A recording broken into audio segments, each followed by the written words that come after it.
മോഹൻ വർഗീസ്, നമ്മൾ ഇന്നലെ സംസാരിച്ച അവസ്ഥയല്ല ഇന്നിപ്പോഴുള്ളത്. ജോൺ ബ്രിട്ടാസും അതേപോലെ തന്നെ യുവരാജും സൂചിപ്പിച്ചതുപോലെ പാകിസ്ഥാൻ മിലിറ്ററി ഇതിനകത്ത് ഇൻവോൾവ് ചെയ്ത് തുടങ്ങിയിരിക്കുകയാണ്. ഇന്ന് ഞാൻ അല്പസമയം മുമ്പ് വിശദീകരിക്കുകയായിരുന്നു, ഇന്ത്യയിലെ തന്നെ പ്രധാനപ്പെട്ട 15 മിലിറ്ററി കേന്ദ്രങ്ങൾക്ക് നേരെയാണ് അവർ ഡ്രോണുകളും മിസൈലുകളും ഉതിർത്തത്. ഒന്ന് ആലോചിച്ച് നോക്കൂ, ഒന്നല്ല രണ്ടല്ല, അത് ശ്രീനഗർ മുതലിങ്ങ് ഭുജ് വരെ കിടക്കുന്ന മിലിറ്ററി കേന്ദ്രങ്ങളിലേക്ക് പാകിസ്ഥാൻ മിലിറ്ററിയുടെ മിസൈലുകളും ഡ്രോണുകളും എത്തി.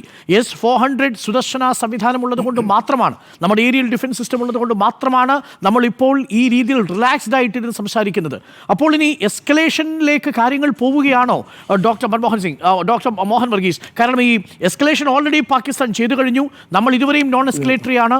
അപ്പോൾ നമ്മളും എസ്കലേറ്റ് ചെയ്യുന്നു എന്നതാണോ മനസ്സിലാക്കേണ്ടത്? ലാഹോറിലും കറാച്ചിയിലും റാവൽപിണ്ടിയിലും ആക്രമണങ്ങൾ നടന്നു കഴിഞ്ഞു ഡോക്ടർ മോഹൻ വർഗീസ്. എസ്കലേഷൻ മോഡിലേക്ക് ഡോക്ടർ അരുൺ, 2 രാജ്യങ്ങളും പോയി കഴിഞ്ഞു. ഇപ്പോഴത്തെ ഘട്ടമെന്ന് പറയുന്നത് യുദ്ധസമാനമായ സാഹചര്യത്തിനും പൂർണ്ണ യുദ്ധത്തിനും ഇടയിലുള്ള ഒരു നേർത്ത നൂൽപ്പാലത്തിലൂടെ 2 രാജ്യങ്ങളും സഞ്ചരിച്ചു കൊണ്ടിരിക്കുകയാണ്. കാരണം പൂർണ്ണ യുദ്ധമെന്ന് പറയാറായിട്ടില്ല, പക്ഷേ കൗണ്ടർ അറ്റാക്കും വീണ്ടും കൗണ്ടർ അറ്റാക്കും നടന്നു കഴിഞ്ഞു. ഇപ്പോൾ ഈ ഘട്ടത്തിൽ എയർ സുപ്പീരിയോറിറ്റിക്ക് വേണ്ടിയുള്ള ഗ്രൗണ്ട് റിയാലിറ്റീസ് ഒരുക്കുന്ന ഒരു തിരക്കിലാണ് 2 രാജ്യങ്ങളും എന്നാണ് എനിക്ക് തോന്നുന്നത്. കാരണം ഇപ്പോൾ ഏറിയൽ ബാറ്ററീസ് അല്ലെങ്കിൽ ഏറിയൽ ഡിഫൻസിന് വേണ്ടിയുള്ള സംവിധാനങ്ങൾ, ഇന്ത്യയുടെ S-400 സംവിധാനം, പാകിസ്ഥാൻ്റെ HQ-9P സംവിധാനം, ഈ 2 സംവിധാനങ്ങളുടെ ടെനാസിറ്റി വെറാസിറ്റി ഇത് അളക്കുന്ന ഒരു മോഡിലാണ്.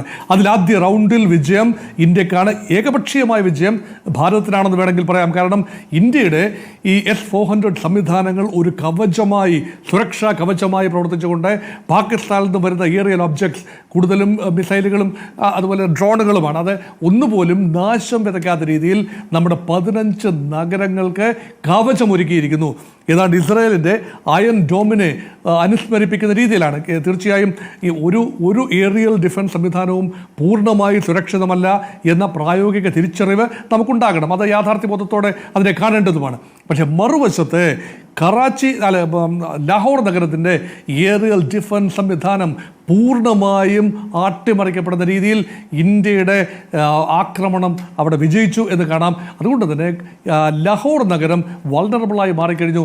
അതുമാത്രമല്ല, പാകിസ്ഥാൻ്റെ സൈന്യത്തിൻ്റെ തലസ്ഥാനമായ റാവൽപിണ്ടിയിലെ ഒരു stadium, cricket stadium, Pakistan cricket ലീഗിൻ്റെ ഒരു കളികൾ നടക്കുന്ന സ്ഥലമാണ്. അത് ഉൾപ്പെടെ ബോംബ് ചെയ്തു എന്ന് പറയുമ്പോൾ അത് വലിയ രീതിയിലുള്ള ഒരു ഏറിയൽ സുപ്രമസി ഇന്ത്യക്ക് ലഭിച്ചു എന്ന് പറയാം. അതുപോലെ ദക്ഷിണ നഗരമായ കറാച്ചി, അത് കടലിനോട് ചേർന്ന് കിടക്കുന്ന സ്ഥലമാണ്, അറബിക്കടൽ പോർട്ടാണ്.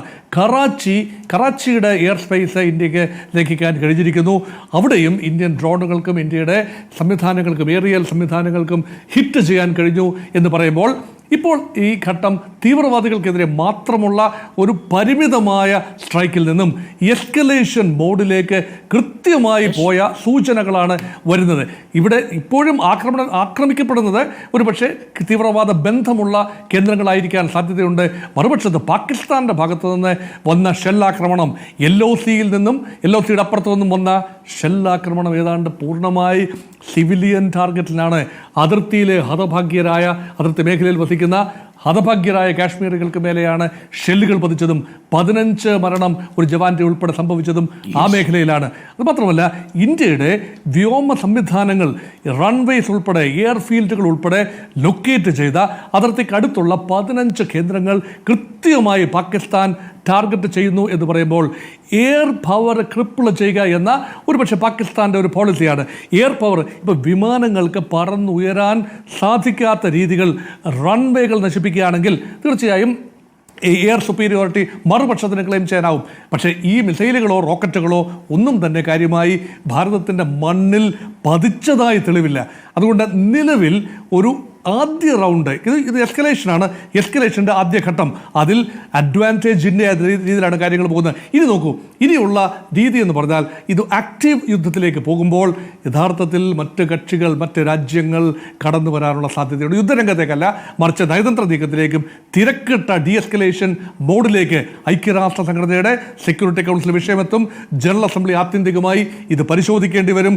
അവിടെ ഒപ്പീനിയൻ മൊബിലൈസേഷൻ ഭാരതം വളരെ നേരത്തെ തന്നെ ഡോക്ടർ അരുൺ തുടങ്ങി വെച്ചു.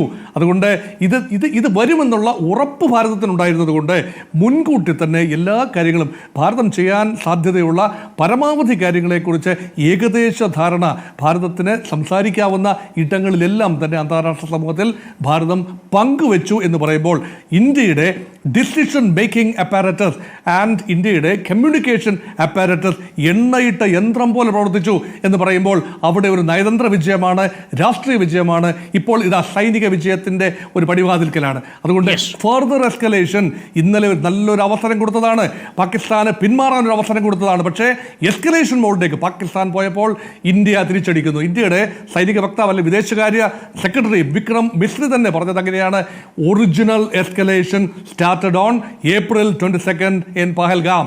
അത് പാകിസ്ഥാനാണ്, ഏകപക്ഷീയമായി പാകിസ്ഥാൻ തന്നെയാണ് ചെയ്തിരിക്കുന്നത്. അതിന് മറുപടി കൊടുക്കാതിരിക്കാനാവില്ല.